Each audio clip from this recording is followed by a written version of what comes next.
Hey guys, I'm Alanah and you're watching Button Bash. 343 Industries has shared some details on the mysterious character we've seen reflecting Master Chief in Halo 5's Guardians promotional images. We already know he's a Spartan 4, which is the latest version of the Spartan program that was actually introduced in Halo 4, but why on earth is this new Spartan featuring so boldly?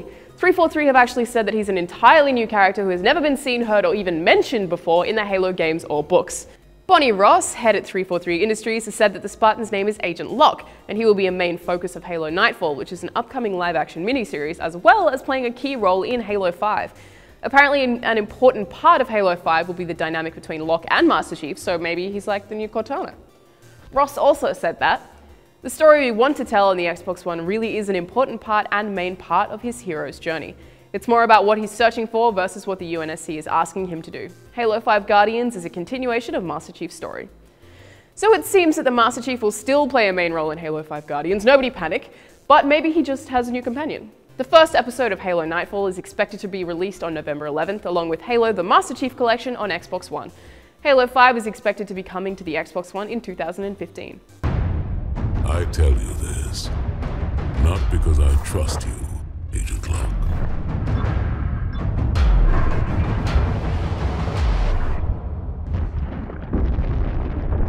But because all our lives are at stake.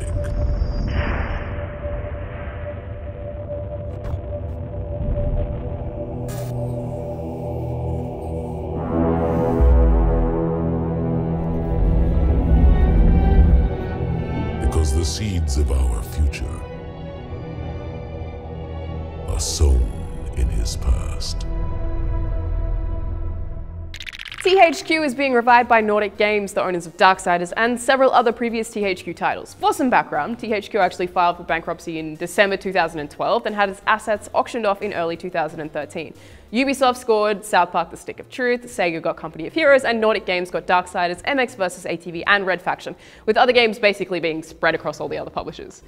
Separately from last year's auction, Nordic has actually worked out a deal to acquire the THQ trademark itself, because apparently nobody had any idea who they actually were. I do remember seeing quite a few articles back then when people were surprised that Nordic Games had actually managed to buy 3 fairly popular franchises, being that they were virtually unheard of.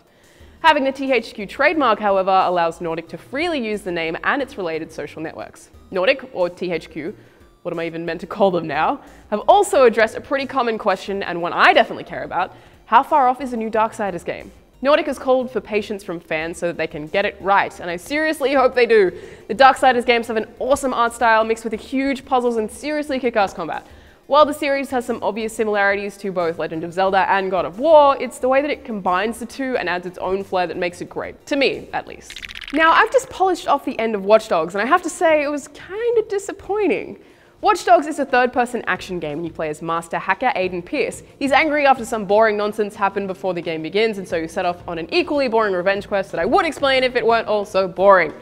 Even Aiden himself is a dull little shell of a character, though various supporting characters do have their moments and are very well developed in comparison.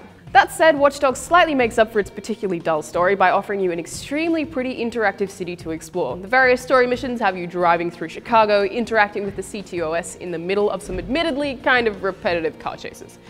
You can pop up road spikes, change traffic lights, and just generally blow things up to take out your enemies, and it's super fun. Sometimes you might just use the hackable, or as the game calls it, vulnerable things around the city to help you evade police, but other missions will have you take out enemies before they even reach certain locations.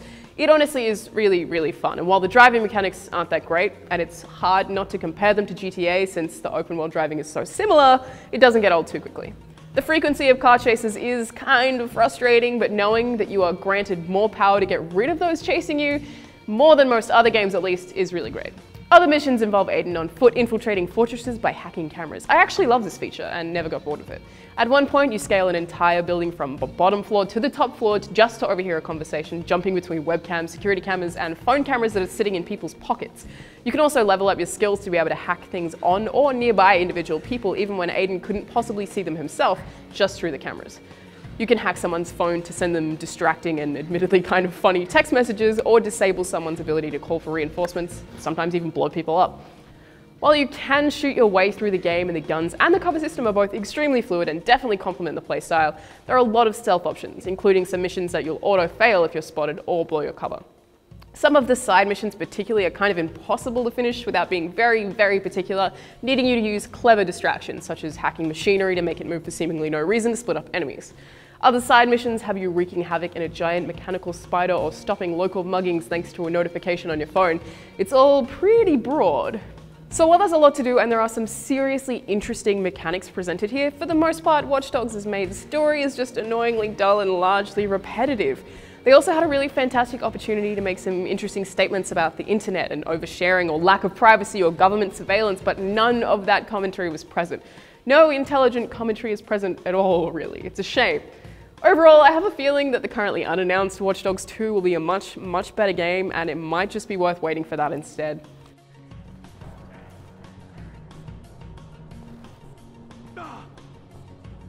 Identify yourself.